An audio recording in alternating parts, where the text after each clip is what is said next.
Have you ever really stopped to think about the journey your stuff takes to get to you? And I don't just mean from the local warehouse. I'm talking about a full-on global adventure. Today, we're going to pull back the curtain on import trade, this invisible force that literally puts the entire world in your shopping cart, and as we're about to see, into the very fabric of our lives. Okay, so let's get right into it. But hey, first, do me a quick favor. Just take a look around you right now. Your desk, your kitchen, wherever you are. The story of imports isn't hiding in some boring textbook. It's written all over the things you use every single day. And that, right there, is the big question, isn't it? Your smartphone, that cup of coffee you had this morning, the gas in your car, what's the common thread? Well, the answer is pretty simple. They, or at least the critical parts that make them, almost certainly crossed an ocean to get to you. Yep, they're all here thanks to import trade. So what exactly are we talking about here?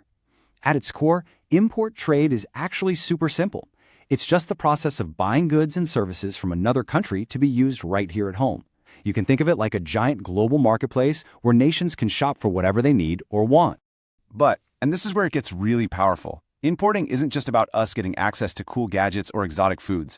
As we're about to see, it's a fundamental tool for building an entire modern economy, sometimes right from the ground up.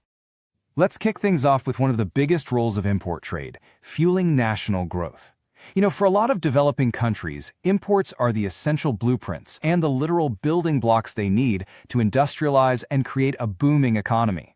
And this strategy, it's basically a three-step rocket launch for an entire economy. Step 1, a country imports the raw materials it just doesn't have. Step 2, it brings in the advanced tech and machinery it can't build yet. And then, Step 3, you combine those two things to kickstart your own industries, creating jobs and growth at a pace that would be totally impossible otherwise. Okay, so imports build the factories, right? That's huge. But what does it mean for us, for everyday people? Well, this is where imports start to build a better life for all of us, satisfying both our most basic needs and, well, our more sophisticated wants. And this slide just lays out that split perfectly. On one side, imports meet our fundamental needs. A country like India, for instance, has to import petroleum products just to keep the lights on and the economy moving. But then there's the other side of the coin. Imports expand our world. They give us access to this incredible variety of high-quality goods that, let's be honest, just make our lives better and raise our standard of living.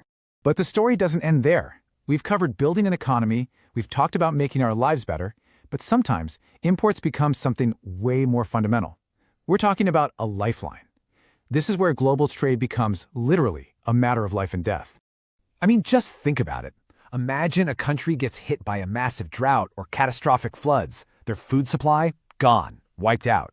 In those absolutely desperate moments, the ability to import food and other essentials from abroad can be the one thing that prevents a widespread famine and saves millions of lives. And that lifeline? It also stretches to national security. Let's be real. Not every country can build its own high-tech fighter jets or advanced warships. For a nation's army, navy, and air force to actually be effective, they often need to import that state-of-the-art equipment. So here's the bottom line. Imports are absolutely crucial for protecting a country's independence, its very sovereignty. Phew. So from building entire industries and defending borders, all the way to putting food on the table in a crisis, it's pretty clear that import trade is a massive deal. Let's just do a quick recap of the core functions we've talked about. This table here sums it all up so neatly. You've got those 4 pillars we discussed. Industrialization, which is powered by imported materials and tech. Consumer demand, which is met by filling shortages and giving us all more choices. Crisis response, providing that vital lifeline when things go wrong. And finally, national defense, making sure a country is secure. Every single one is a critical piece of the global puzzle. So you can see how imports are kind of like the invisible architecture of our daily lives, right?